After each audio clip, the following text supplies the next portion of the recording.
আজ থেকে কয়েকদিন আগে ফেসবুক স্ক্রল করতে করতে আমার সামনে একটা হাদিস আসে।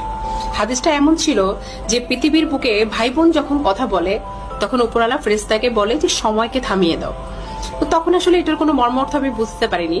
তার কিছুদিন পরে আমি যখন এই হাদিসের একটা ডিটেলস বর্ণনা আমার সামনে আসে, তো তখন হাদিসের মাধ্যমে আমি জানতে পারি যে মৃত্যুর পরে মানে আখিরাতে জীবনের পরে অনেকের সাথে অনেকের দেখা হওয়ার সম্ভাবনা আছে।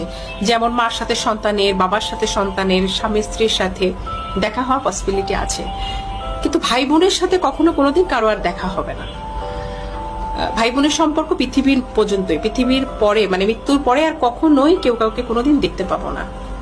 বিশ্বাস করেন, এই কথাটা শোনার পরে আমার মনের মধ্যে এক ধরনের যন্ত্রণা আমি অনুভব করছি যে পৃথিবীর পরে আমি শুধু আমার ভাইকে দেখতে পাবো বা আমি আমার বোনকে দেখতে পাবো, মৃত্যুর পরে আর কোনোদিন ওকে আমি আর দেখতে পাবো না।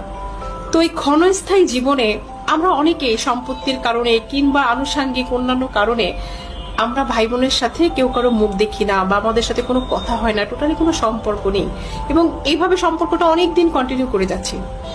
তো তাদের উদ্দেশ্যে আমার একটাই মেসেজ, সেটা হলো যে যে সম্পর্কের স্থায়িত্বকাল এত কম, সেই সম্পর্কের মধ্যে এত বৈরিতা না রেখে আমরা আমাদের সম্পর্কগুলো সুন্দর করে ফেলি। আমি যতবার আমার